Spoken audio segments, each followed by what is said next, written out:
Today is Saturday, May 21st. In many ways, travel is back. After 2 years, the number of air travelers is nearing pre-pandemic levels, and more people are taking road trips these days, too. AAA estimates nearly 40 million people will hit the road or fly this Memorial Day weekend, kicking off what's expected to be a significant travel rebound this summer. So we want to help you travel smarter.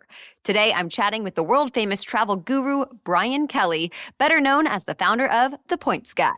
We get into super actionable and detailed advice in this interview. Brian's sharing his method for maximizing points, miles, and credit card perks that you may not know about, the best way to get a COVID-19 test if you're traveling internationally, his savvy tips for scoring discounts on the road, and so much more. Welcome to the Newsworthy Special Edition Saturday, when we sit down with a different expert or celebrity every Saturday to talk about something in the news. Don't forget to tune in every Monday through Friday for our regular episodes, where we provide all the day's news in 10 minutes. I'm Erica Mandy. It's now time for today's Special Edition Saturday. Brian Kelly, thank you for coming on the Newsworthy. Thanks for having me. Excited to be here. So for those who are not familiar with how to use points, how to use miles to travel, can you give us the basics or just a brief summary of how it all works? So first of all, you're not alone. A lot of people are confused about points, but they are extremely valuable when you know how to use them. There are a lot of different points and airline miles out there, but basically, you've got your credit card points, which are the most valuable points out there in general. Those are the Amexes, Chase, Capital Ones. And the joy of those points is you can transfer them to partners like airlines or hotels and get a lot of value back. At The Points Guy, most of our experts, we love credit card points because it gives us a lot to work with. But then every airline, hotel, car rental companies have their own loyalty programs, which can be valuable. But in general, using your travel points for travel is the best bang for your point. Okay, so that brings me to my next question, which is, what are some of the biggest mistakes people make when trying to use points and miles? Yeah, the first mistake would be assuming that there's going to be no availability. Interestingly, the airlines over the years have made it easier to use points, albeit not necessarily as valuable as it used to be. But you can pretty much use your airline miles on any flight. You just might not like the price at which you're seeing for seats. But I always recommend, before you buy a ticket, see if you can get it, for miles. And also over the pandemic, airlines have made it easier to cancel tickets used with miles. Whereas when you buy a ticket with cash, yes, the airline might let you change for free, but there's going to usually be an increase in fare, or you're going to get a voucher that you might not be able to use or transfer to someone else. When you look at frequent flyer miles, most airlines now allow you to cancel your frequent flyer mile reservations for free and get all of your miles and taxes back. So using your miles gives you more flexibility to change your plans than if you buy a ticket. Any other significant policy changes that have changed because of the pandemic? Yeah, in general, airlines have just become a lot more flexible. I think really with frequent flyer miles, allows you to change your tickets. I would say another thing that people need to think about when booking travel is not just the points, but using a credit card that will give you perks. Now, we've seen a lot of airlines, every weekend there's a airline melting down, a storm happening, and, travel plans will get disrupted. And in America, the airlines don't have to give you anything if your flight's delayed 3 days. They just have to give you a refund if you ask for it. So what I recommend is, getting points is one thing, but also booking flights and hotels on credit cards that offer travel interruption or travel cancellation coverage. A lot of credit cards out there will do it. And what that means is when you have to pay for a hotel because you're stuck in Atlanta overnight because you missed your connection, credit card companies will actually fill in the gap and cover all of those expenses. If the airline loses your checked luggage, good luck trying to get compensation from them. What I recommend to people is go to your credit card and use the right credit cards that offer these perks when things go bad, because here's a tip. Travel is going to continue to be rocky for a while with staffing shortages and so many people rushing to travel again. And I know it's always changing, but any particular credit cards, travel credit cards that are standing out to you right now? The top cards that I love right now all around for points earning and perks. So Chase Sapphire, Amex Gold is 4x earn on dining and groceries, which so many of us spend a lot on. Capital One Venture X is a new card that just came out that gives really great earning, double points on everything. And I think the key tip here is look at the credit cards that reward you for what you're spending money on. You want to be earning more than 1 point per dollar on everything that you spend. There's even a new credit card, Bilt, BILT, it's no annual fee, and you earn 1 point per dollar spent on rent with no fees. So it's the first time you can pay rent, earn points, and not have to pay any transaction fee or even annual fee on the card. And those points also transfer to partners like American, United, and Hyatt. So it's all about putting together, assembling a credit card, several different credit cards that will give you big time bonuses when you sign up, and then big time bonuses when, category bonuses, so you might want to use one card for groceries, another for gas, and another one for rent, for example. And all of a sudden, that credit card strategy, you're going to have tons of points and perks on each of the different cards. And when it comes to the perks, you have to remember to actually look at those perks in order to use them, right? They don't necessarily promote them after you get the card. And so you might miss an opportunity to use it if you aren't aware of that perk. Absolutely. And what I'd recommend, look in your credit card, look in your wallet today and literally Google, the points guy, how to maximize Amex Platinum. We've got a team of experts. Every day we've got long guides on each of the top credit cards, the ins and outs. I didn't realize I had lost a jacket when I went to Iceland a couple years ago. We were filming for a vlog, and it was a Montclair jacket, like $2,000 I had just bought. And I put it on my Amex Platinum card, and I called up Amex, and they immediately took off the $2,000 charge from my statement. When you're thinking about, the credit card game, points and travel and redeeming is one fabulous side of it. But the perks, I'm telling you, look into the perks. Even if you lose your sunglasses, which we all do, call up your credit card that you bought them on and say, hey, they fell off the boat that I was on, and they'll completely reimburse you. There's different limits with different cards, but the perks, I think, are where people don't really invest in understanding and getting the most value out of.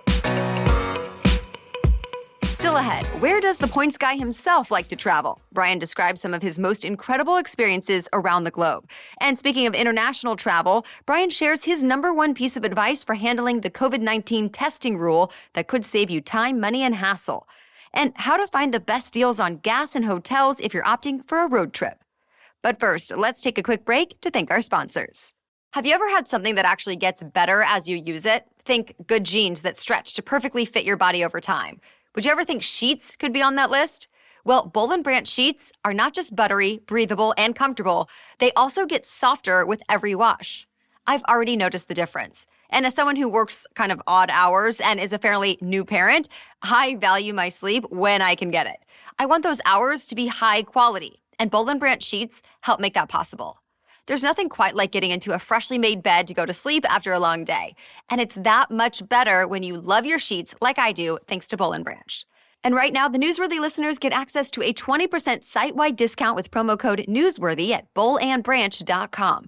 That's Boll and Branch, BOLLAND, branch.com. Promo code Newsworthy for 20% off. This podcast is also sponsored by Pampers. Any other parents out there ever feel a bit overwhelmed by all the things we have to think about and do? I hope I can help take one thing off your plate by letting you know about Pampers Cruisers 360 Fit diapers. I started using these diapers in recent months after my baby Dax got a little older and more active, and suddenly we needed something that would really move with him and not gap in the back. Well, Pampers Cruisers 360 Fit diapers are Pampers' best fit and protection for an active baby. Unlike regular taped diapers, the 360 gap-free fit stretches around my baby's waist, which means he no longer has that gap on the back of the diaper as he crouches down. Instead, Pampers Cruisers 360 Fit diapers keep my baby comfy and dry, which means I am cleaning up fewer messes. Plus, Cruisers 360 Fit locks wetness away from skin for up to 12 hours and is hypoallergenic. So I've noticed fewer rashes on my baby's skin around the diaper, and all in all, we're both happier. Buy in-store and download the Pampers Club app today to start earning rewards with every diapers and wipes purchase. Okay, now back to my conversation with the points guy, Brian Kelly. Prices for flights and hotels have gone up recently. I know that you've said travelers seem to be willing to pay some extra cost after 2 years of staying home. We want to travel. But beyond credit cards, is it still possible to find deals at the moment? Absolutely. You got to be nimble, first of all. And when you see a great deal, you got to book it. If you wait and try to get your 10 friends together, hey, which flight? These deals come and go quickly. Scott's Cheap Flights is one site. Follow a bunch of these deal sites, theflightdeal.com. They're on Twitter. You can sign up for alerts. You can also just search yourself.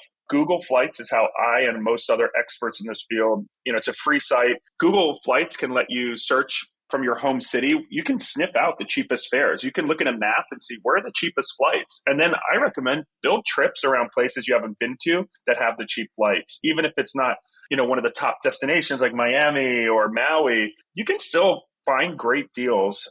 And Google Flights is great because you can set alerts and say, hey, look, if this drops below $300, email me. And it'll even give you a bar that says the price of this flight, look, this is really low or this is high. And you can kind of set alerts on either side. So don't, once again, assume that everything is expensive. There are still deals out there. You just need to, learn how to hunt them out. And then once you see them, book them, because most airlines will still let you have 24 hours to cancel free of charge. So book now and confirm within the next 24 hours that you can go. And of course, flying isn't the only way to take a vacation. Are there tips or suggestions that you have for road trips? Yeah, I mean, gas prices are on everyone's top of mind now. There are a lot of different apps, Gas Buddy, that will help you hunt out the cheapest gas prices, especially if you're on a long road trip. Crossing over state lines can mean the difference of saving 10% or more on, the price of gas. Plus, I like states like New Jersey where they fill up for you, which is always a nice little perk. But there are a lot of ways to, especially on road trips, last minute hotel bookings. I still like using Hotel Tonight for last minute deals on hotels. And, say you're in a different city. So yeah, you can save money on gas, but you've got to be a little bit savvy and downloading apps to help you hunt out those, the cheap campgrounds or, the cheap gas prices can really add up over time. I remember when I got to college and I made a friend from New Jersey and she didn't know how to fill up her gas tank. I thought it was the funniest thing. It's a nice little perk. Yeah, exactly.